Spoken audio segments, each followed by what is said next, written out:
So this week in the Geographical Ideas reading group, we're looking at critical geographies, radical theory and critical practice.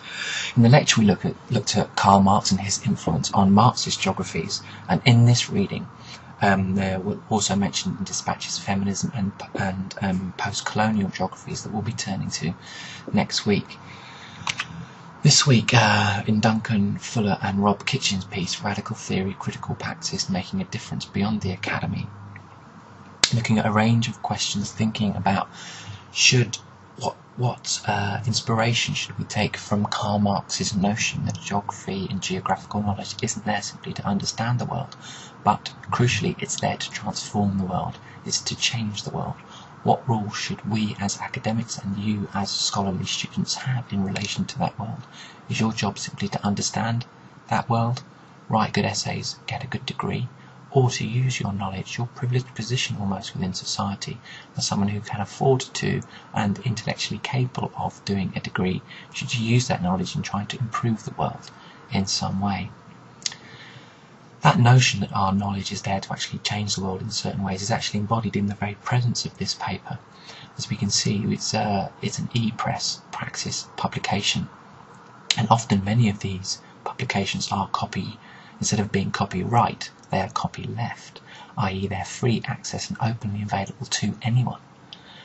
And that itself is a political gesture. Many of the journals we've been reading, when the books that you read from the library are highly expensive to buy, journals are even more expensive, only universities can get access to them really. The lay public out there don't get access to this sort of material.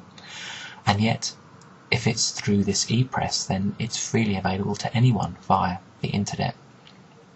And that they're trying to make a difference beyond the academy simply by talking to those publics, those publics, either by choice or simply through lack of awareness of this knowledge form, can even actually get this knowledge. So that's one way, just in the very way they produce their work, that these authors are trying to make a difference beyond the academy. These are the questions I want you to think about when reading this piece of work, and bear in mind when the sorts of time, the sorts of social issues in the late 20th century that Fuller and Kitchen are reviewing here and being the prompts to form geographers to change their mindset in relation to what their knowledge should be about and what it should seek to change.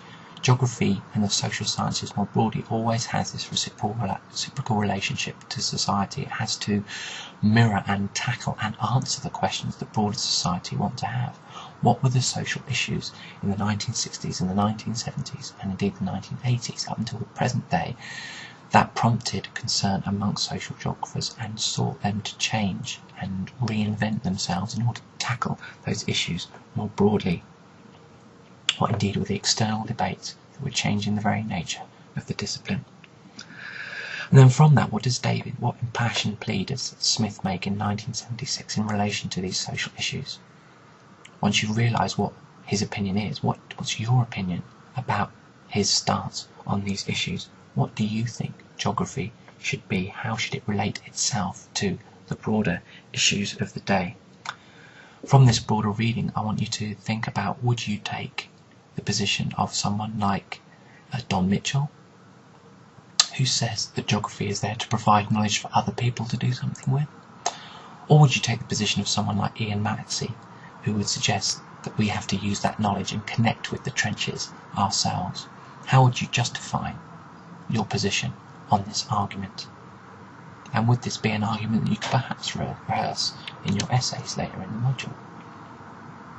So given that there are an array of approaches to radical and critical geography outlined in this paper, what, according to Fuller and Kitchen, unites this group, this paradigm of workers?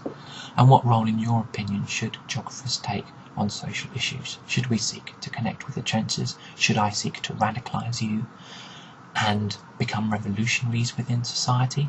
Or should we work within the system and not challenge the system? Should we perpetuate the status quo with our knowledge in order that we get good careers, for example, rather than perhaps challenging the system in a more explicit way?